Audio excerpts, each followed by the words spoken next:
Have you ever smiled when you wanted to cry? Have you ever said, "I'm fine," when deep down you were falling apart? If so, you might have fallen into the trap of toxic positivity. Warning: you could be sabotaging yourself without even realizing it.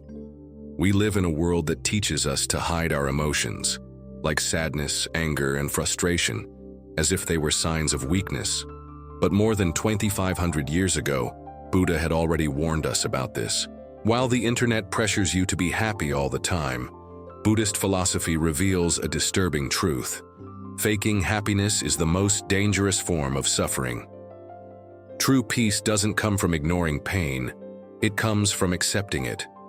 And today, you're going to discover how Buddhist wisdom can free you from this emotional prison. Many people associate Buddhism with happiness and peace, but the truth is, Buddhism never taught people to deny suffering. In fact, Buddha's very first teaching was the exact opposite. Life includes suffering, and pretending it doesn't exist only makes it worse. The first noble truth of Buddhism states, dukkha, suffering, is an unavoidable part of human existence.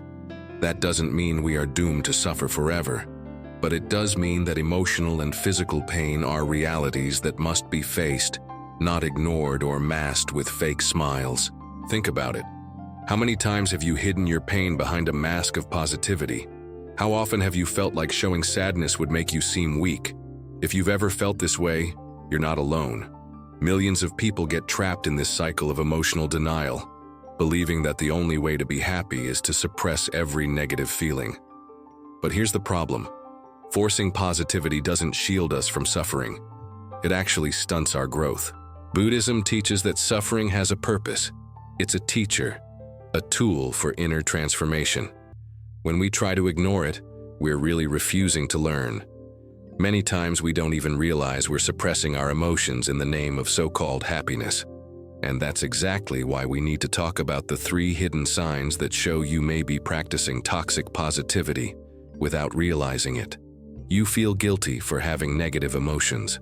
Have you ever caught yourself thinking, "I shouldn't feel this way," or "other people have it worse, so I have no right to complain"? This kind of thinking may seem harmless, but it actually invalidates your emotions. Buddha taught that all emotions are valid, and denying your pain doesn't make it disappear. It just buries it deeper.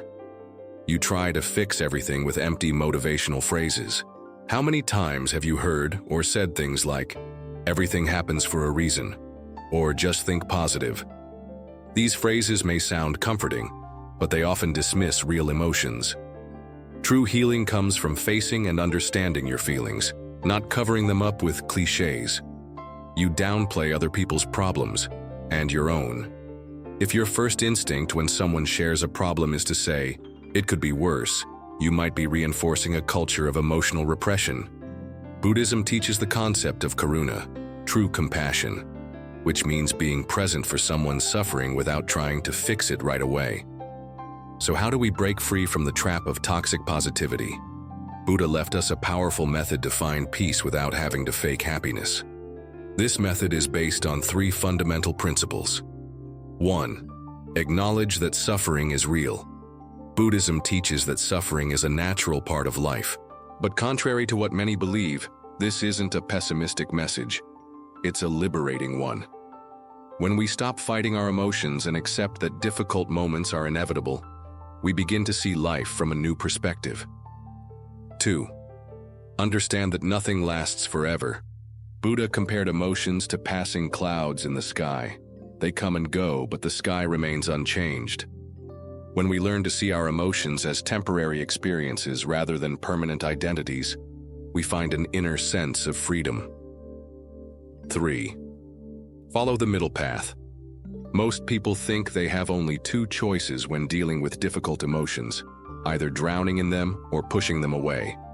But Buddha taught a third way, the middle path. Recognize your emotions, understand them, and respond with wisdom. Modern society tells us that happiness means being constantly cheerful, without problems or worries. But that definition is unrealistic and unsustainable.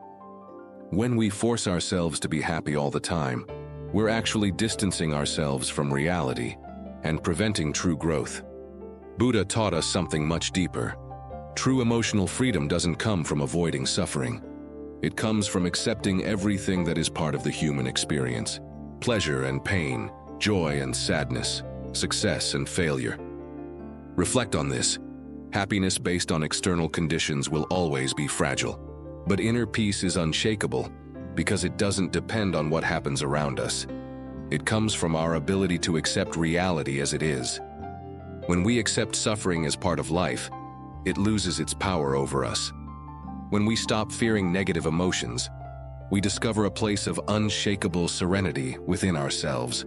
Buddha never taught that we should be happy all the time. On the contrary, he showed us that true liberation comes from deeply understanding our emotions and living each moment with full awareness. So now, I ask you, are you ready to stop pretending to be happy and start embracing true peace?